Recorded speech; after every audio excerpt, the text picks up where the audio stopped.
I don't think anyone will ever forget 2020, but whatever challenges we've faced here on Earth, at least we've had the universe to distract us.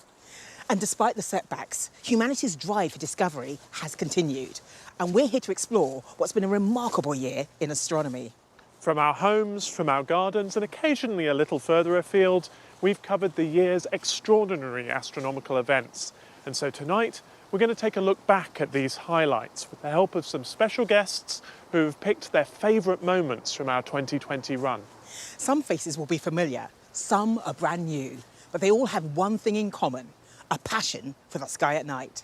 So sit back, relax, and welcome to the Sky at Night.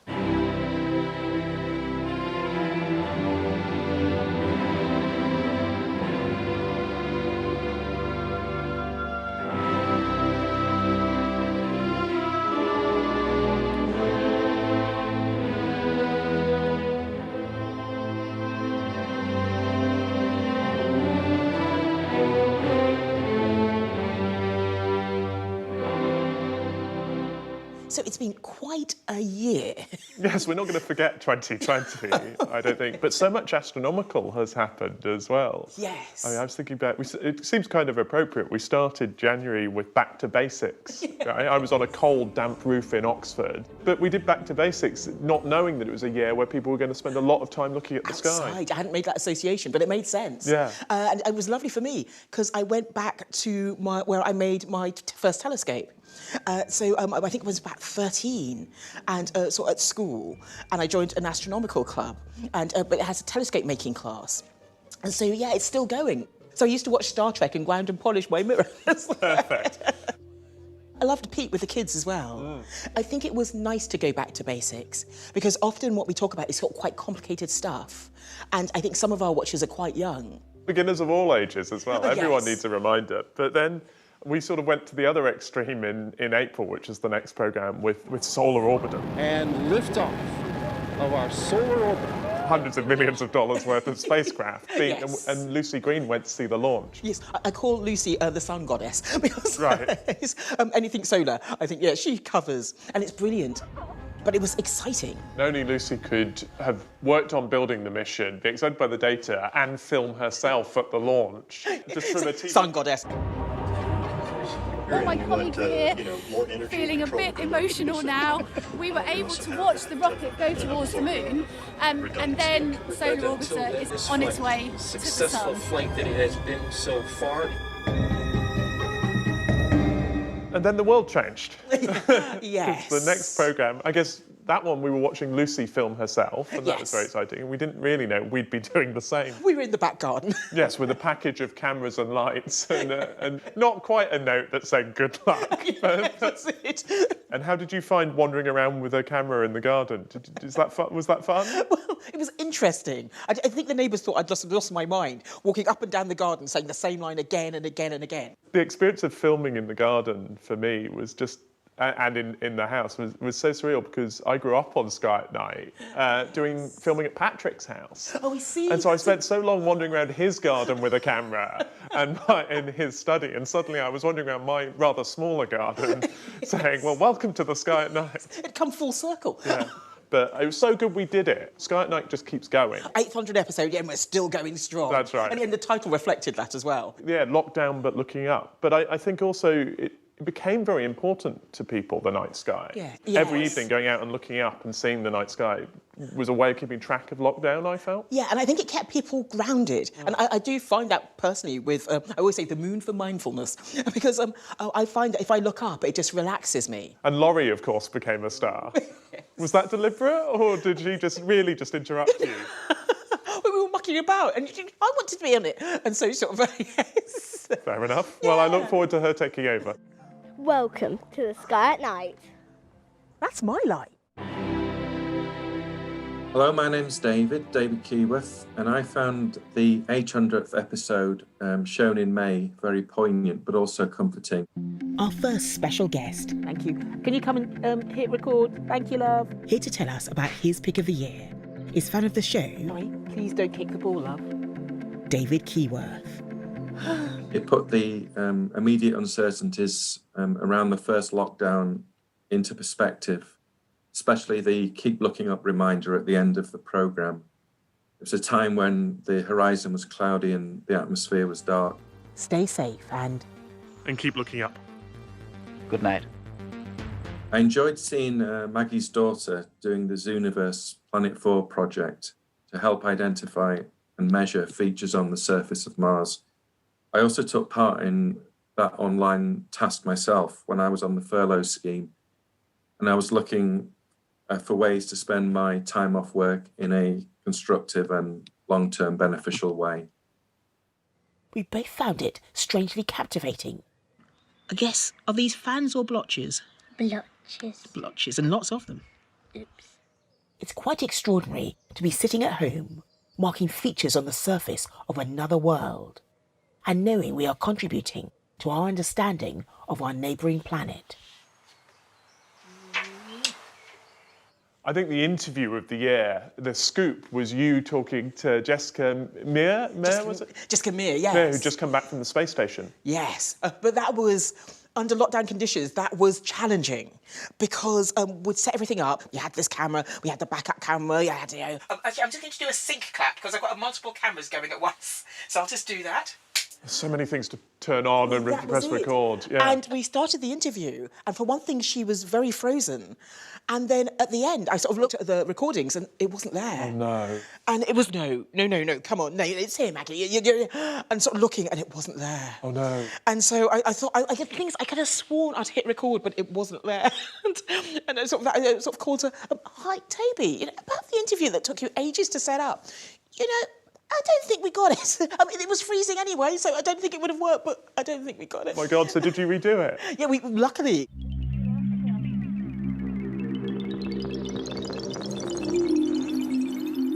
Hi, my name is Naomi Roe-Gurney and I'm a PhD student at the University of Leicester. My favourite moment in this season's Sky at Night was Maggie's interview with astronaut Jessica Meir after she returned home from the International Space Station. It was amazing to hear her talk about the first all-female spacewalk, and it was so empowering as a woman in science to hear about that. Hey, Anna, I'm right behind you. All right. For Christina and I, it was something so special, but that was actually almost a bit overwhelming for me to see the response, the enthusiasm and the excitement, and how inspired people were personally. You ready for me to start heading up? Okay, I'm clear of the wagon wheel area. And that was really quite humbling, and it's not so much anything to do with our achievements, but it really is a testament to the generations of women and everybody that worked so hard pushing the envelope and breaking down those barriers. Happy, thank you. Congratulations. It was also so interesting to hear about how she came home in the middle of the pandemic and how much the world had changed in that short time that she'd been in space. Because this year has been extremely difficult for everyone. It must have been very odd to hear about COVID-19, but to look at it from afar, from the International Space Station. It was very odd, and actually it felt quite surreal. We were up there, just 3 humans, thinking we are the only 3 humans right now that are unaffected by this virus. It's truly a pandemic. It's truly global. It's been extremely hard for everyone, but especially the Black community. And seeing Maggie on every episode has been a real inspiration to Black girls and women like me. Having a role model in STEM like her means the world to me, and so I wanted to say thank you, Maggie, for being you. So then we had our programme on stellar astronomy, and it was great fun to go to Mill Hill in North London because of the connection with Margaret Burbett. Yes, the connection with Margaret was lovely. In this programme, which focused on the life of stars, Lucy discovered how historical drawings of the sun are helping scientists predict the future. A friend of the show, Dr. Chris North from Cardiff University, is here to tell us about his favourite moment. We talk about astronomy as being one of the oldest sciences in the world. And Lucy Green showed that in July when she looked at these observations of the sun from about 1,000 years ago that are still contributing to our understanding of how our own star is evolving and changing with time. Have we improved our knowledge of the number of sunspots over time because we've brought in historical data? In the previous version, we had a kind of long-term uprising trend from 1700 to the modern time. But when we revise their sunspot number on the basis of the original records, such kind of uprising trend is almost missing. So actually, you've dramatically changed the sunspot number. That's hugely significant. It also really highlighted how astronomy is completely an international endeavour. You need and it has people from around the world feeding into it all. And that, I think, is a wonderful part of the research field. And of course, at Mill Hill, we were talking about Betelgeuse, and it's strange, the strange phenomena happening there. We talked to a bunch of astronomers in Belgium who'd got these amazing images that showed the cloud of dust that had obscured the star. To tell us why these images of Betelgeuse inspired him, here's Tim Peake. Well, it's been such a tough year for everybody this year, but it has been a great year for looking up at the stars and the sky. And the night sky is where I get my inspiration from. In addition, of course, to watching the space station go over, which I do almost every time. Mars has been beautiful this year. Its closest approach in October. We've currently got the great conjunction going on from Jupiter and Saturn. And we've had some brilliant news watching the sky at night and seeing about Venus and phosphine in the atmosphere. How exciting. Potentially a source of alien life. And also, I thought the best episode of Sky at Night was Betelgeuse. I love Betelgeuse as a star. Why was it dimming? Using the Very Large Telescope, or VLT in Chile, Miguel and Emily have been able to take a series of images that resolve actual surface detail of the star. I have to say, they're absolutely stunning to be able to see a star like this. I've got them on my screen. Can you tell me what I'm looking at? So there are two images, actually, almost a year apart. So the one of January, actually, we went together with Emily to record it in Chile. And you just see a disk. It's what you would expect on a star. When you come back a year after that, so December 2019, basically the southern part is missing. So there's a couple of different theories. One of them is that perhaps a part of the star is cooler than the rest, which is causing us to see it as a dark spot. The other one is that it could be dust. So dust could have been ejected from the star directly in our line of sight, and that could be blocking some of the brightness from the star. And to think that the light has taken 725 years to reach us. So who knows? You know, Betelgeuse might already have been a supernova and we don't know about it yet. So keep looking up at the stars and keep finding your inspiration there. Good luck for 2021, everyone. So Comet Atlas disappointed, but we did get a good comet over the course of the summer. Neowise was stunning, wasn't it? Yes. I must say, I didn't see it, but you did. I did. I wandered out and saw it hanging above the rooftops, looking like a cartoon of a comet. You know, blob tail done. But the person who really enjoyed it was Pete.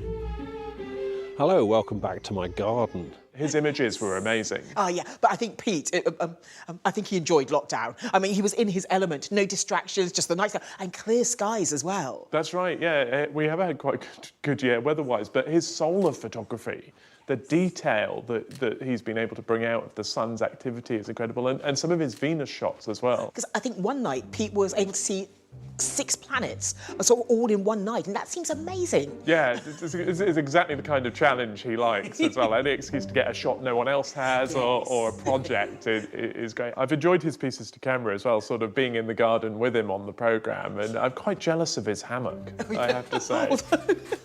In the last episode, I was slightly worried. It looked slightly unstable. I think being in Pete's garden has been a great joy on the programme this year, and he's just taught us how to enjoy the sky.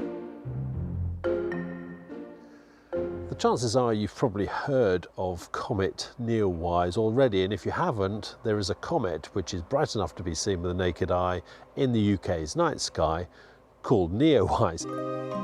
Pete's coverage of Neowise has inspired our next guest to take up astrophotography. Here's Basil Hammond. For me, the most significant Sky at Night event of this year would have to be the starcast for Comet Neowise. So as an 18-year-old, I never got to see the likes of Halley and Hale-Bopp and all these famous comets that you could easily see with the naked eye. So when I first heard about Comet Neowise, I naturally assumed that this was going to be another one of those fuzzy comets that didn't pass a 6th magnitude, and therefore you wouldn't be able to see very easily. But thanks to that starcast, that proved me incorrect. And as it came round the sun, so it was bright enough to be seen with the naked eye, and it's put on something of a spectacular show ever since. Seeing Comet Neowise had to be the greatest astronomical sight that I'd ever seen in my life. I would never forget the first time seeing its tail poking behind the tree and seeing it gradually revealing itself bit by bit, which gave me the chance to practice some basic astrophotography. So all in all, I fulfilled my dream of finally seeing one of these icy spectacles from the outer solar system. We're having to be incredibly secret. So what is this top secret groundbreaking discovery? Well, if you haven't heard, the team claim that they found what could be the signs of life on Venus. I can't believe I get to say that to camera, but the team think they found what could be the signs of life on Venus. Suddenly I got this phone call from friends in Cardiff that said, look, we think we might have found life on Venus. Yes. Which is quite strange. How did you accept that? Okay. Well, I missed this call, and then I got this text which said, we really should talk. And they were very nice, and they said, look, do you think you might feature this on The Sky at Night? And I said, well, I think we can probably give you a programme if you think you found signs of life. It's a major scoop or what? So it was a robust result, 2 telescopes, nothing to do with each other, saw the same thing. My favourite programme was about the prospect of life on Venus. And that's June of 2019. Our next guest was one of the first to report this story. It's BBC science correspondent Palab Ghosh. There was so much to like about the programme, especially in the context of this miserable year we've had with the pandemic. I covered the story for BBC News, and senior editors, some of whom can be sometimes quite serious about the news, found themselves giddy with excitement when we were talking about it at editorial meetings. The programme itself got the science across so well. The natural enthusiasm of the scientists and of Chris and Maggie worked so well, it really shone through. I did think, oh wow, perhaps there really are these floating microbes. So I think this was a crazy night. I knew I had to go shopping, and I thought, what's the British way to celebrate? Make a curry. So I was wandering around Sainsbury's in Cambridge looking for curry ingredients and thinking, okay, must not crash the car on the way home or anything like that. And thinking, like, I'm probably the only person in Cambridge Sainsbury's trying to find curry ingredients and wondering if they've discovered extraterrestrial life. I think some people will say there cannot be life on Venus, and therefore there's something wrong with the result. I think others will say, well, maybe there is life there, but it must be something very strange. And if it's something very strange, that's really exciting, and so we should go there and find out. And the balance of the possibility of life and the scepticism was just right. And I loved the way that Maggie's short pieces punctuated Chris's very relaxed journey of discovery. For a moment, we could put aside our worldly concerns and our thoughts could turn to higher things. And we could recapture that sense of awe and wonder that The Sky at Night is so good at bringing us. Bravo. The next episode we did was about different ways of experiencing the cosmos. Yes. I got to play with the tactile universe where you're trying to feel your way around a galaxy. Yes. They don't have a hard edge like our eyes kind of make us think. No, and moving my finger from the centre towards the edge, I don't think I can tell you where the galaxy ends. That's it, exactly. It just kind of merges with the background. You definitely experience these galaxies differently by feeling them. And Lucy's interview with Wanda, I mean, Wanda's a force of nature anyway. Yeah, that came across. Yeah, but it's such an inspiring story. Hi, my name is Sarah Wade. My name is Andrew Wade. And we're here to tell you about our favourite episode of The Sky at Night. It was the October episode because we're both blind, and it's very exciting to know that astronomy can be made accessible for people who are blind.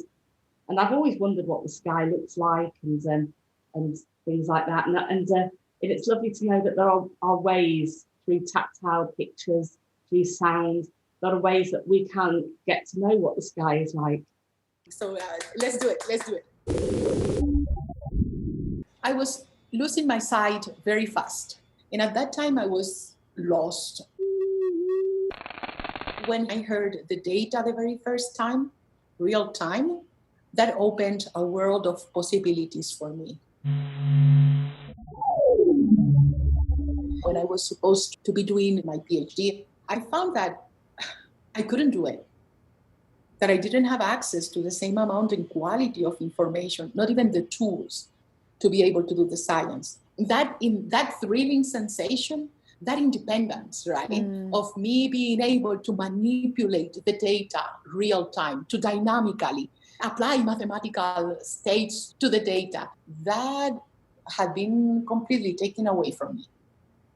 And what sonification does is that it brings me back. I get too excited. And it's just such an exciting thing. It just opened up a whole new world to us that we thought was just behind a closed door. I do like the idea of sort of, all the senses combined to give people a sort of a more complete picture. Yeah, and in the same way that you use radio astronomy and gamma ray astronomy and optical astronomy to get a complete picture of the universe, it's sort of the analogy works pretty well, I think. Here to tell us why she likes to look beyond the visible is astrophysicist Dr. Josie Peters.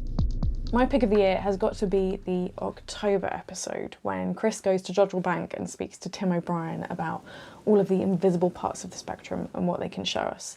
So being a radio astronomer myself, it's something that I am particularly passionate about. The radio telescopes let us pick up a completely different set of information from space. I think if you could imagine for a moment, if we had radio dishes for eyes, and we were looking up now, one good thing is we'd see right through these clouds. So it's a completely different view.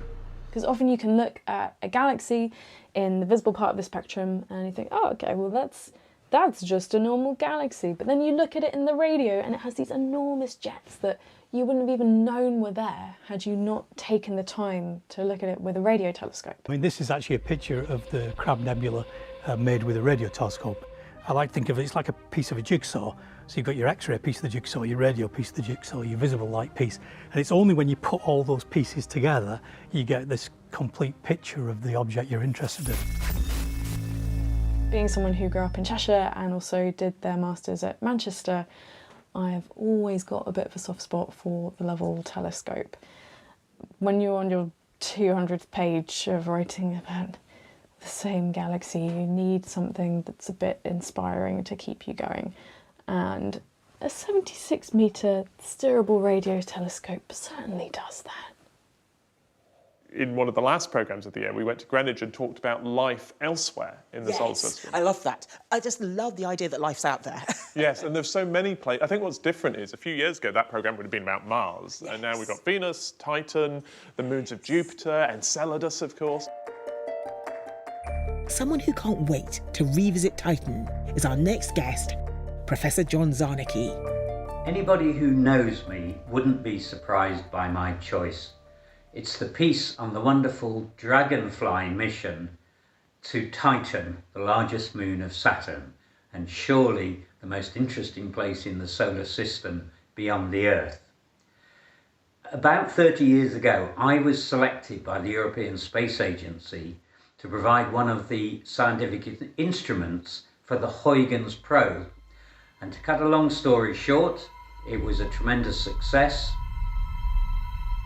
Titan's liquid secrets were first revealed in detail by the probe Cassini and its landing partner, Huygens. At first sight, Titan's a boring orange fuzzball of haze, but Cassini-Huygens managed to break through the fog. First with Huygens' historic landing on the surface, and also with Cassini's haze-penetrating radar, which revealed a fascinating and complex surface with lakes, seas, rain, and dunes. Now, when the mission finished, I didn't think that we would go back to Titan in my lifetime. But I'm pleased to say that I was wrong, and a couple of years ago, NASA selected Dragonfly. What I'm really looking forward to is the views that we'll get from Dragonfly as it flies around maybe 500 meters, a kilometer above the surface. We'll be going to Titan with what we're calling a dual quadcopter or a rotocraft lander. It's about the size of a car. And what's so exciting about it is that it's relocatable. And so we'll go to one place, we'll land, we'll do science there, and then we can pack up and fly somewhere new and do more measurements again. And that's really important because the surface of Titan is so diverse. And we're going to get some really close-up views of what Titan really looks like. So I can't wait for that. And the other thing that is really great about Titan is that because it's small, its gravity is low, but it has this very thick atmosphere. The density of the atmosphere is about 4 times that of Earth at the surface. And so it's very easy to fly there. If you were there yourself personally and strapped wings onto your arms, you could flap them and fly under your own power. And so we're taking advantage of that. And then as if we hadn't had an ambitious enough year, for last month's programme, we did a decade of astronomy. Yes, but I loved that because for one thing, it was an hour special. And with the 6 different sort of guests, we were able to go into a little more depth because usually interviews are sort of quite focused on the topic. But this was, what's happened in the last decade? What are you excited about? Where do you see it going in the future? So I really enjoyed that in-depth sort of exploration. Yeah, and they did sound, I think, universally like a bunch of kids about to get new toys. We're going to look further back in the universe than we have ever looked before. What unexpected things are we going to find? What's very exciting is that we have better probes of the early universe. The extremely large telescopes, so the 30-metre telescope, the Vera Rubin Observatory. We will be on our first big orbit. It will be the biggest telescope on the planet. But yeah, it is a privilege to work on the sky at night. I don't often get a chance to say that, but it is. We do get to see some fantastic things. The closest black hole, news of the closest. You've got to wonder what the neighbours make of this. We'll bring you news. Closest black hole yet discovered. We'll bring you. I want you to know this is more exercise than I've done in months. So sit back, relax, and welcome to the sky at night. Damn it. Alexa, turn conservatory on. Well, it's gone 1 o'clock now. This month's episode, some shrinks. There's a bee down here. This is Spring Watch with Chris Lintop. So are you ready for your cube? Oh no, the drumming has just started. Bright areas inside that limb darkening, that's called faculae, which is giant fly there.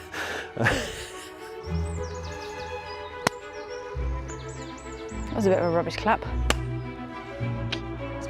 Through the archives. Somebody give us a clap. Okay, that's confusing. Oh no, sorry. Fine.